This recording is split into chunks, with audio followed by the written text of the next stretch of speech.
Hi everyone, ये UPSC 2020 के prelims का क्वेश्चन था। तो इन क्वेश्चंस को देखता सॉल्व करने का प्रयास करेंगे कि एग्ज़ाम में मतलब रियल टाइम एग्जामिनेशन सिस्टम में क्वेश्चंस को किस हिसाब से सॉल्व किया जा सकता। जैसे पहला क्वेश्चन हम तो ये आधार के बारे में था और करेक्ट स्टेटमेंट्स पूछे गए थे। तो आप पॉज करके क्वेश्चन को देख लेना। अब ऑप्शंस देख के लग रहा है कि इसमें एक या एक से ज़्यादा स्टेटमेंट शायद गलत हो सकती है या फिर सारी सही हो सकती है। अब स्टेटमेंट्स एक बार देखता हूँ, सारी मतलब 1 2 3 सही हो सकता। तो स्टेटमेंट्स पहला है आधार का Meta data can not be stored for more than 3 months. अब देखिए सरकारी में एक कॉन्सेप्ट होता है कि किसी भी चीज़ का अगर डेटा होगा ना, फॉर एग्जांपल जैसे मेटा डेटा है तो वो क्या होता है, लॉन्ग टाइम के लिए स्टोर किया जाता है।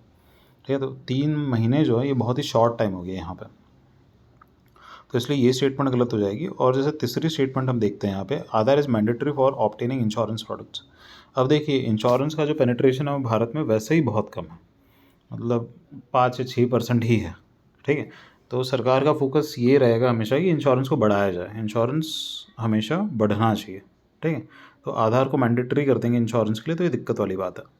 तो ये पॉसिबिलिटी है इस क्वेश्चन में कि पहला स्टेटमेंट तो हमारा गलत है, तो पहला तो हम हटा देंगे। पहला हटा देंगे तो ऑप्शन हमारा बचता है बी या सी, तो या तो तीसरा सिर्फ सही होगा या तो दूसरा और चौथा सही होगा। तो सेकंड में ये कह रहा है state can not enter into any contract with the private corporation for sharing of Aadhaar data. पता नहीं, हो सकता है, नहीं हो सकता। चौथा देखता है Aadhaar is mandatory for getting benefits funded out of consolidated fund of India. अब ये चौथा है, चौथा तो हमें पता है कि सही है क्योंकि सुप्रीम कोर्ट की गाइडलाइंस भी है इसको लेके। जब हमें पता है कि चौथा सही है तो इसका मतलब 2 और 4 जो ऑप्शन है इसमें ये सही होगा।